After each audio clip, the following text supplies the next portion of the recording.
guys, it's Chocolate and Cup. And today, it is episode 2 of Redstone Command in Minecraft. I'm actually making second episode.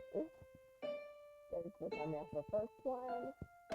And yeah, right now I have 3 dudes to pass light gets enabled.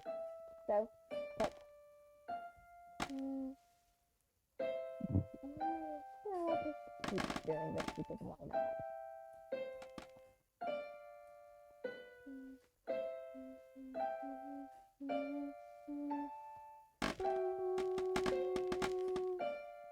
And now it's time to break it. But I think this will be fast time. Especially when I actually hear the noise.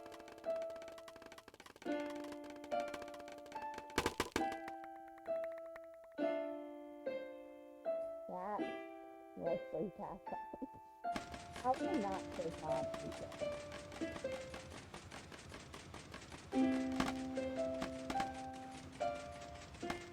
Actually just use carpet mod to the player doing this quickly. This is what I could do. If I use carpet mod, it wouldn't place it fast enough to give up open. Also,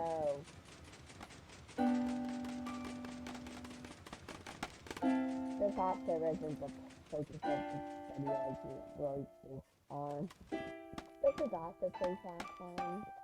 I really just need to move on.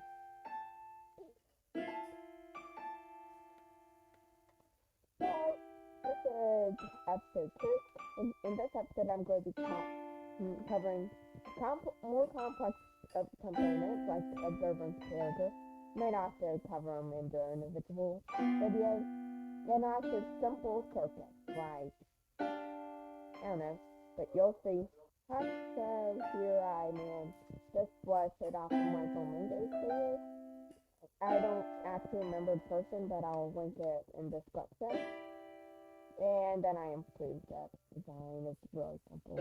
I'll show you it real quick. Well, actually, you can see how it works. It basically increases the delay.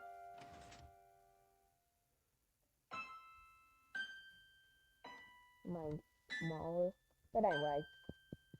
Now on to the observer. You guys get the really important block. So, where is the place? This works. The observer will detect block updates. I need to set up a As you can see, when I break and will place this block, it will update. Basically, with observers, almost any change in the block problem will update, like crops growing, and hoppers being powered, and dispensers and pistons, and not actually that complex. I would assume that this would work.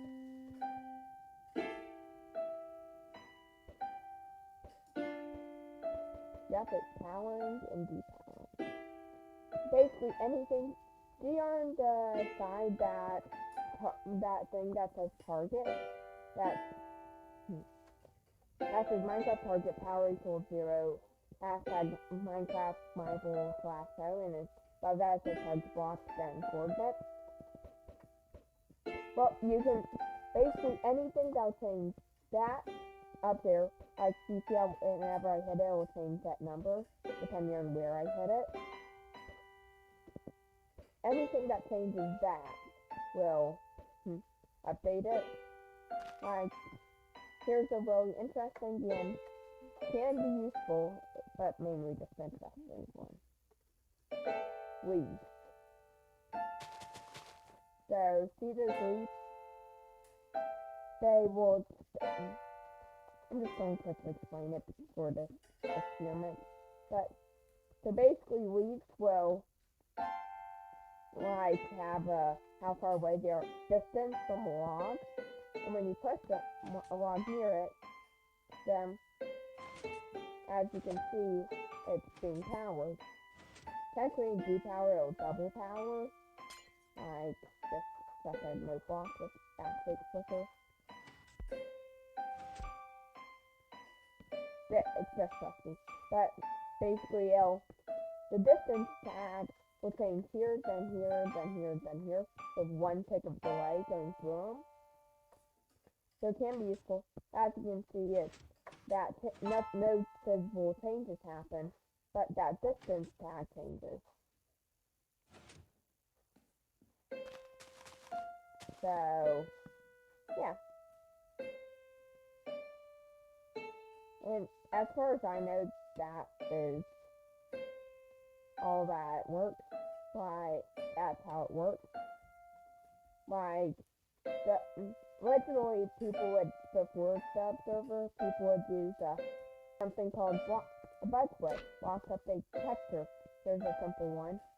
And there's the texture and stuff. But, like, it probably wouldn't detect actually that power. Like, there are certain things it wouldn't detect, like, back to the leaf. Then, piston, and stop button.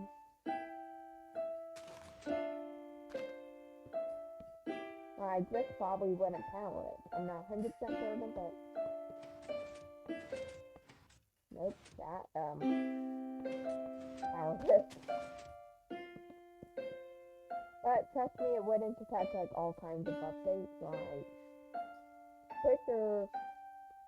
like it wouldn't.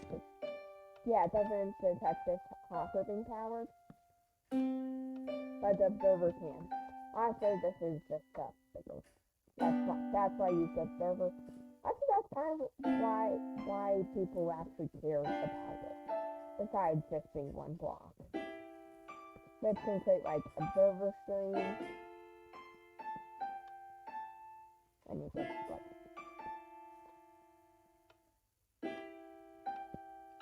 And then you can also just create simpler versions using this or cheaper versions, I should say. Or just, actually it's mainly quicker.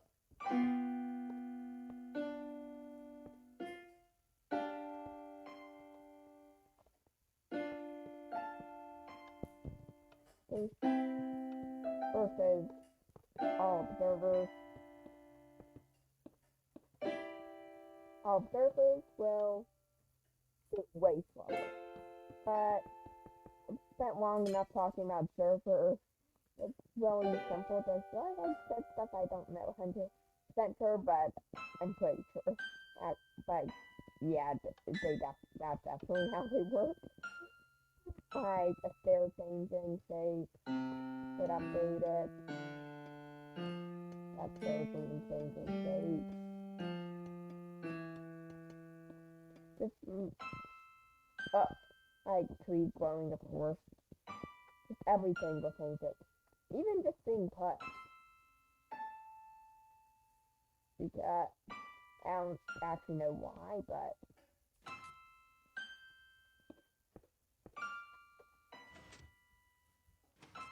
and this can be used for monostable circuits and stuff, which we'll talk about probably later in beta. Next, we're doing the comparator. So like mine. So Redstone, as I explained in the last video, will decrease its signal strength as time goes on, which is pretty useful. It can be annoying, but then repeaters just make it all simpler and make it so you don't care. Enough. But, alright, and I explained, sorry about that, I explained repeaters in the last video. Let's say comparators, by default, like this is a signal strength. That's a 14 going again. This is a 14. As you can see, 14 there, 14. On the same place as parts you're looking for the observer. But say it's a less signal strength of 11, and we input 15. When it's on compare mode, that's compare mode. nothing. Because in compare mode, the greater thing, if this is greater than this, no output. If this is greater than or equal to this, output. Let's say we just check these, boom. Move this one back, no, output. And then, as you can see, you can plug stuff in both sides. And so this, say like I plugged this in, I didn't actually know how this works originally, so I just tested this before. And checking this, it'll give an output because this is the thing giving us a signal since 11, this is 13, it wins. But if I give this a signal strength of 14, it'll win. That will be cancelled no matter what this does. Basically, as long as these two won't add together, they just signal strength. If one of these has a greater signal strength than this, no output. But that's all change in subtract mode. Okay, yeah, I tested it beforehand and I said that these two would be added together and then subtracted from this. Nope, it's just whichever one has the greater signal strength. Well, what is it first? That's 2.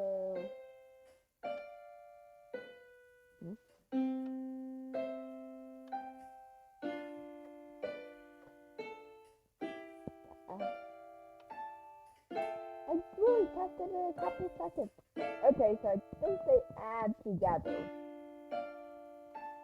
Like there, this is a signal strength of 13. That makes it.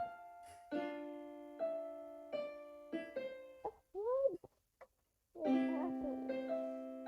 Wait, what's the difference? Like this is.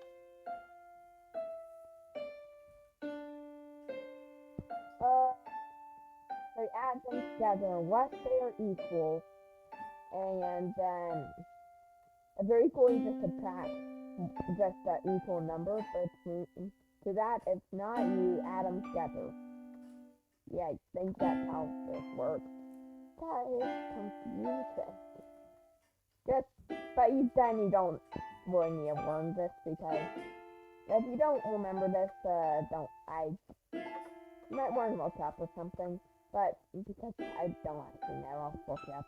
But you never actually will plug in two sides. Like, there's a rare case. Not very common. But there's one more usage of the comparator, which is to check storage capacity in containers and different blocks. Right, or just how. It'll detect some different blocks, like item frames, VNet, just random things. Or composters, cauldrons, or containers, as it's usually used. Actually, it's not set. I don't know. But basically, it'll give Redstone output and a signal string if there's items in the center, and the signal strength is dependent on how many items are in it. Like here it's just giving 1, but say do this, it's giving 3. I don't actually know the breaking point. Like here it's doing a lot more. Actually it's doing 10. And here it's doing all the way to 15. That's cool. I don't actually know when it triggers, but usually you can just figure it out a little bit. Like just experiment a little bit, figure out different points. I don't think it's actually percent. It's definitely how much storage is in there, but I don't know if it's actually like depending on how filled the container is. Like, I don't think it'll be like when it's 1/15 full, 2/15, 3/15, 4/15 full. I don't think it's like that, but I'm not actually that certain, so Yeah.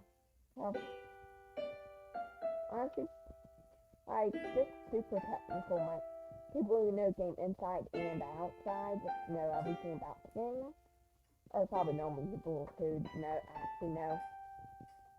But, yeah, now I have a few circuits. There we go. So, first, we can start with 4 basic triangles. A few basic circuits that could be shown.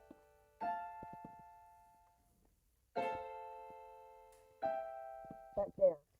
So first, we're doing the simple hopper clock. So basically, you have 2 hoppers pointing into each other, put item in it, and compare the reading off, and it will power and depower and cycle. And then you have, after that, you have the comparison clock, which is the fastest clock that operates in Redstone kit. There's a 0-tick clock, which is the fastest clock, but that's the entire video. Here's basically you have comparison, stack mode, then these 3 reading off, and this will cycle between on and off. This will stay on, but will single string. This is the same, and here you have to take out 2. Here you probably have to take out 1 to power something repeatedly, like 2 blocks, but to get that. But then here's observer clock. 2 observers facing tower will power and depower. Why this is only switching off briefly is because Redstone lamps don't trigger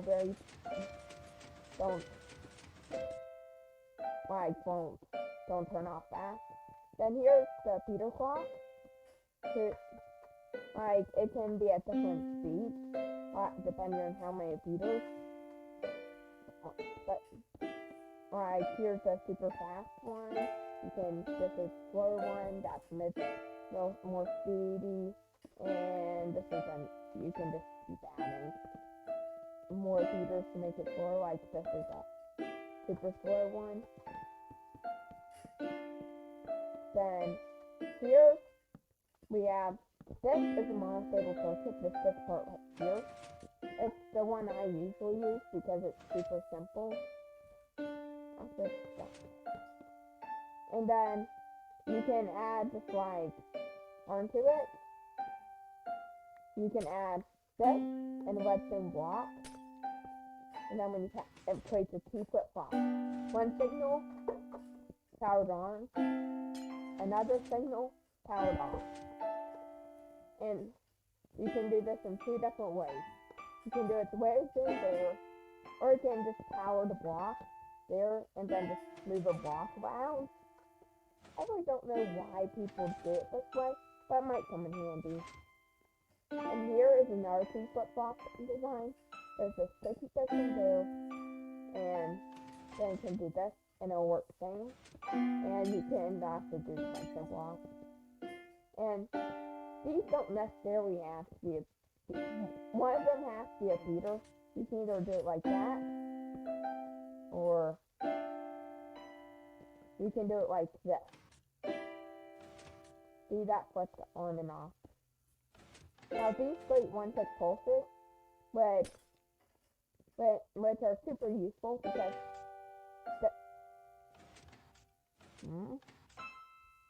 I don't know. I don't think that was working though. But because with a 1-tick pulse, sticky pistons will stick out the block, which is won't retract it until you power it again, which is so useful. Just lets me like this. You can weave a block there, and you can pick up again. It just makes also with my 4x4 pistons around work there. With this, I use 1-tick pulses all the time. This could be fully powered, but that requires more effort.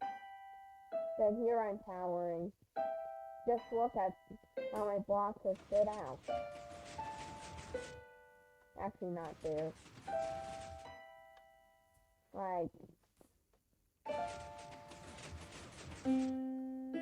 what? You couldn't actually see it, but these are sticky pistons, leaving blocks behind so that then you can close the door inward. It makes it feasible.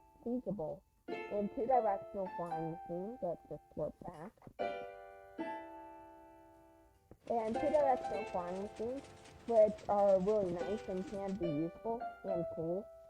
They deserve their own video. Just flying machines in general. But they're physically impossible without external circuitry, without 6 pistons sticking out the block. That is a sticky piston. This observer, once it's full, leaving behind blocks. So useful.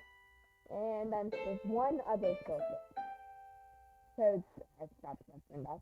But this is an ether hospital timer. Originally made by Ethos, of course. And it's basically a redstone clock that you can vary the length of easily. Like this is a fairly long redstone clock. It's a lot shorter now. Like I just took out a lot of items. Now what? How long it takes?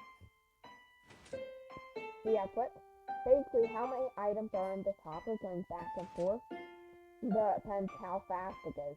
And it's so useful. Now I'm not going to leave a link to the video because I haven't actually seen the video. I barely even know it exists. It's just used everywhere. It's just regular. It's just called Ether Hopper Timer. Because we made it. But that is the last circuit I can think of covering today. I might cover more in future videos. But yeah, that's going to be all for now. I will not be seeing you later, and